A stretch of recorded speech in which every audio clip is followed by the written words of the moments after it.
Welcome to the channel. Join us as we delve into the darkest corners of the human experience, sharing spine-tingling true stories that will leave you breathless. Hit that subscribe button and turn on notifications so you never miss a moment of terror.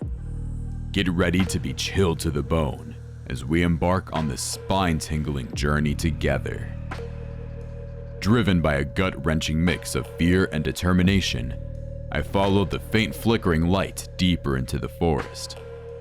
The undergrowth thickened around me, casting long, gnarled shadows that danced and swayed with the passing breeze. With each step, the silence of the night seemed to press in, swallowing the sound of my footsteps. Finally, concealed beneath a curtain of tangled vines, I stumbled upon a dilapidated cabin.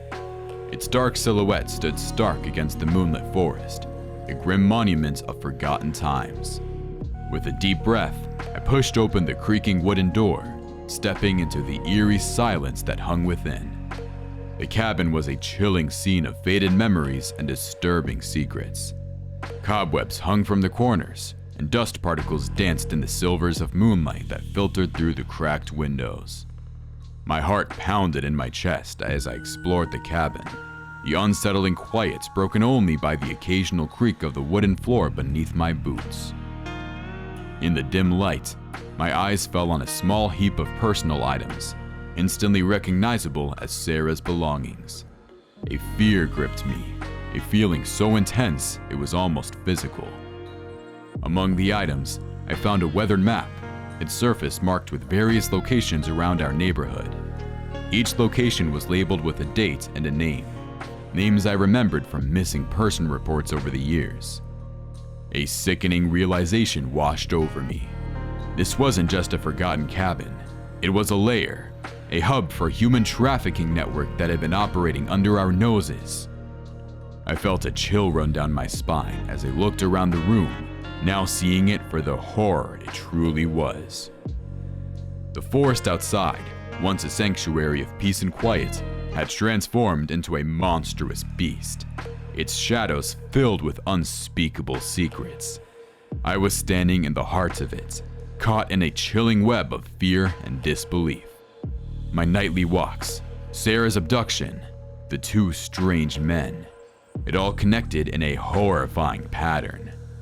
I'd walked into this forest searching for answers, hoping to find Sarah. But now, I'd unearthed a darker truth, a secret that shattered the serenity of our seemingly peaceful neighborhood. I was in the belly of the beast, tangled in the roots of the horrific human trafficking ring. But there was no turning back now. I had to press on, not just for Sarah, but for all those who had fallen prey to this nightmare. Suddenly, a shuffling noise outside the cabin drew my attention. I crouched low, pressing myself against the cabin's rough wooden walls. Through a narrow gap in the planks, I saw the two men I'd encountered in the forest weeks ago. My heart pounded as I recognized their faces, the chilling puzzle pieces falling into place. Their voices were hushed, but discernible, and as I listened, their conversation turned my blood cold. They were talking about moving Sarah, their tone casual as if discussing a routine chore. The casual nature of their monstrous act was a punch to my gut, fueling my determination to save Sarah and bring them down. Despite the danger, I made the decision to follow them. I felt a gnawing dread, terrifying anticipation of what I would face. But I had to press on. I couldn't just sit idly by, not when Sarah's life hung in the balance. I trailed behind them, careful to maintain a safe distance, my senses hyper alert. Their path led me to a concealed bunker hidden beneath the forest floor. The realization of what lay ahead made my stomach churn, but I steeled myself and slipped inside. The sight that greeted me inside was heart-wrenching. Sarah was there, her eyes wide with terror, but thankfully unharmed. The relief was short-lived, replaced quickly by a surge of adrenaline. The daunting task of freeing Sarah and escaping still lay ahead. I assessed the situation, trying to formulate a plan on the fly. The two men seemed complacent, their guard lowered. Spotting a narrow ventilation shaft, an idea sparked in my mind. It was risky, but it was our best chance. Taking a deep breath, I decided to create a diversion. I needed to catch them off guard and distract them long enough to get Sarah into the shaft. As I braced myself, preparing for the most important act of my life, the weight of the situation bore down on me. But there was no room for hesitation. It was now or never. The ticking seconds echoed in my mind as I set my plan in motion. The darkness of the forest closed in around me, the eerie silence broken only by the rustling of the leaves in the wind. As I prepared to face the danger that lay ahead, I knew that our lives and the fate of the entire neighborhood rested on my shoulders. With my heart pounding in my ears, I made my move. I threw a rock toward the opposite end of the bunker, creating a loud clattering sound. The men jerked up in surprise, their attention torn away from Sarah. Using their momentary confusion, I rushed towards Sarah, pulling her up and directing her to the ventilation shaft. It was a tight squeeze, the cold metal pressing against us from all sides, but there was no room for claustrophobia, not now. With a desperate surge of energy, we started crawling through the narrow tunnel, the sounds of confusion echoing behind us.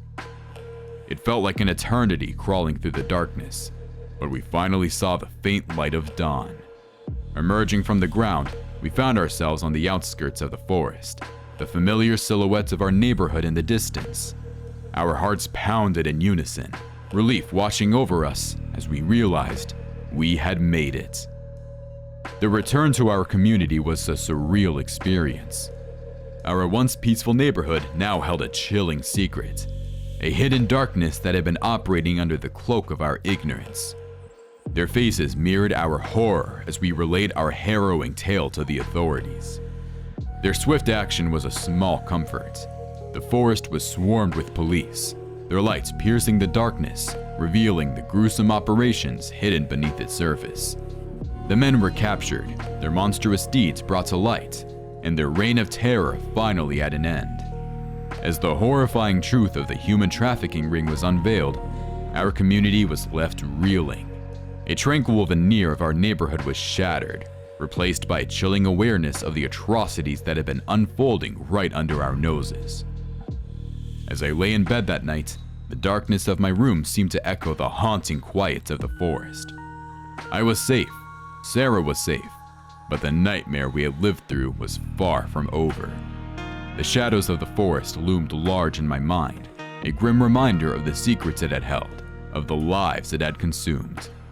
Despite the horrors, there was a sense of closure, a sense of justice. But the chilling memories remained, a haunting echo of the nightmare that had been hidden in our midst. As I stared at the ceiling, my mind raced with unanswered questions. How long had this trafficking ring been operating? How many lives had been destroyed? And though the ringleaders were now in the hands of the authorities, the lingering question remained. Was there still more hidden in the shadows? Thank you for venturing into the darkness with us. If you've survived the terror and want more, make sure to like, comment, and share this video. Until next time, sleep tight. And remember, some nightmares are too real.